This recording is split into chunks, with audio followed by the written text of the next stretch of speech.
L'Égypte antique a toujours été synonyme de mystère et de fascination à travers le monde. Que ce soit par la mythologie, les pyramides, le papyrus ou encore les momies. Aujourd'hui, on va s'intéresser à une face sombre, le trafic de momies. Comment des hommes peu scrupuleux se sont livrés à des échanges sordides. Entre contrefaçons, contrebande et soirées spéciales momies, on y va.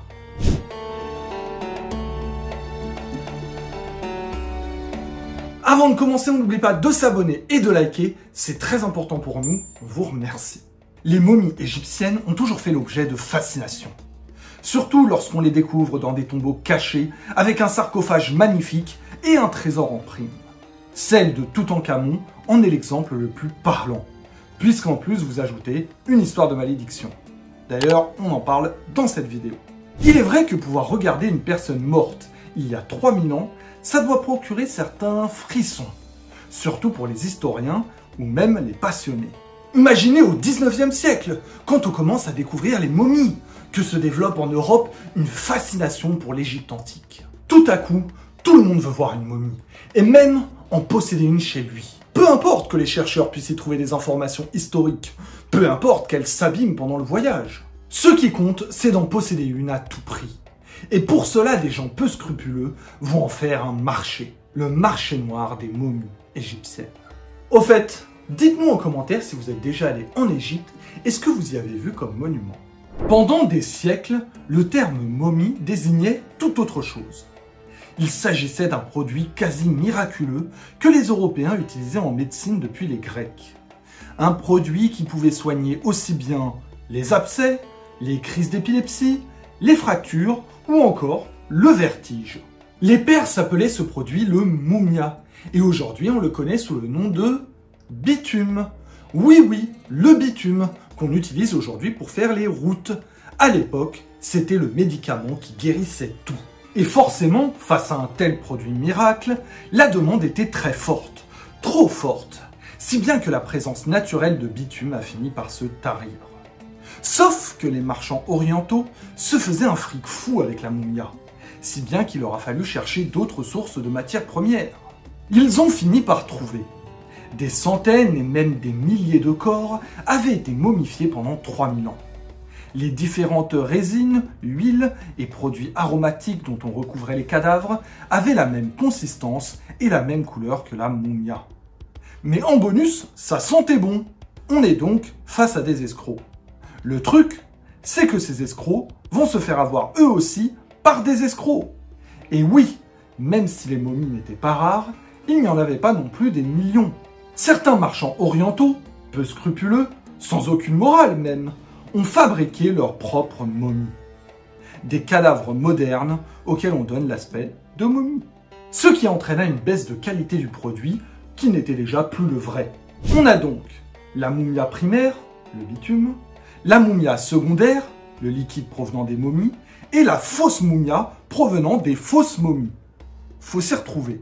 On va vous expliquer leur procédé, au cas où vous ayez besoin de créer votre propre fausse momie. On sait jamais quand ça peut servir. Vous capturez un homme et vous lui coupez la Ça, c'est pas compliqué. Vous aviez bien compris qu'à un moment ou à un autre, fallait buter quelqu'un. Ensuite, vous le pendez par les pieds pour le vider de son sang, tout en mettant des coups de un peu partout pour accélérer le mouvement.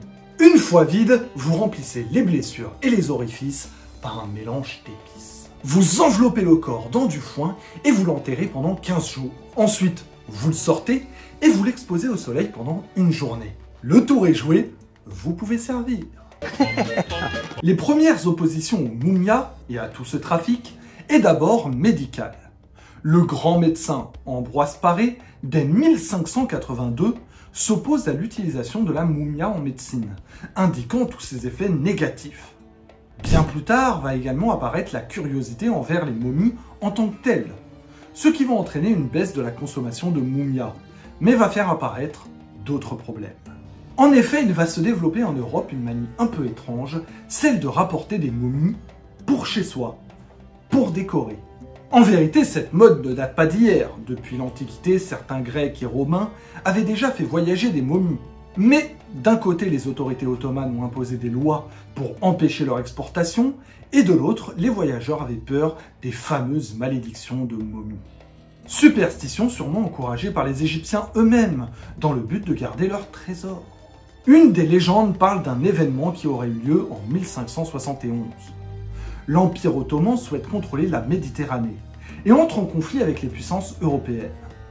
Les deux camps vont se rencontrer à la bataille de Lépante, et les Ottomans auraient embarqué une momie à bord d'un de leurs navires, espérant que cela leur porterait chance. Ce fut le contraire. Ils se sont fait défoncer. Et depuis, cette histoire de momie sur un bateau est synonyme de malchance, et même carrément de malédiction. C'est en 1821 que Giovanni Battista Belzoni va démailloter une momie en public pour la première fois, aidé par son ami chirurgien Thomas Petitgout. Ce dernier va faire du démaillotement de momie un spectacle, comme le spectacle d'un magicien ou d'un humoriste, sauf que là, c'est un cadavre. En 1833, il va organiser pas moins de 12 conférences sur la science de la momification, et dont le démaillotement d'une momie était le point d'orgue de la soirée, comme le nu intégral lors d'un striptease. C'est une véritable mode qui est lancée, et les soirées momies vont se multiplier à Londres durant le 19e siècle. Samuel Birch, le conservateur du British Museum, devient le principal organisateur de ces soirées. Les voyages en Égypte sont de plus en plus fréquents, et en 1873, l'écrivaine Amelia Edwards va même déjeuner dans une tombe, au milieu des momies. Pour un premier rendez-vous, pensez-y. Pendant toutes ces années, les momies ont été traitées avec très peu de respect. En 1880, les frères Brugsch vont découvrir une momie dans la pyramide de Mérenrê Ier. Pour la transporter, ils la mettent d'abord dans une caisse, déjà c'est pas fou, mais ensuite la caisse étant trop lourde, ils décident de porter la momie jusqu'à ce qu'elle tombe et se casse en deux. C'est aussi en 1880 que va être découverte la première cache de momie royale à Deir le Bahari, suivie d'une deuxième en 1898 dans la vallée des rois. Des momies de personnages historiques, comme Ramsès II, le pharaon le plus célèbre de l'histoire, ou Thoutmôsis III, qui eut le plus vaste empire de l'histoire de l'Égypte. Heureusement, celles-ci ont été bien traitées et n'ont pas été abîmées par les chercheurs. Ce qui n'est pas le cas à chaque fois. En 1900, un bras momifié trouvé dans la tombe du pharaon Djer est jeté à la poubelle après avoir été photographié. Bonjour le respect. Néanmoins, à partir de cette époque, les momies sont enfin traitées avec le respect qui leur est dû. Surtout que les chercheurs et les scientifiques comprennent enfin tout ce qu'on peut apprendre d'elles. C'est la fin de cette vidéo, on espère que vous l'avez appréciée. On n'a pas souvent abordé le thème de l'Égypte antique. Alors si vous aimez et que vous en voulez d'autres, on veut un maximum de likes et que vous nous le disiez en commentaire. On se retrouve bientôt pour une nouvelle vidéo et à la prochaine.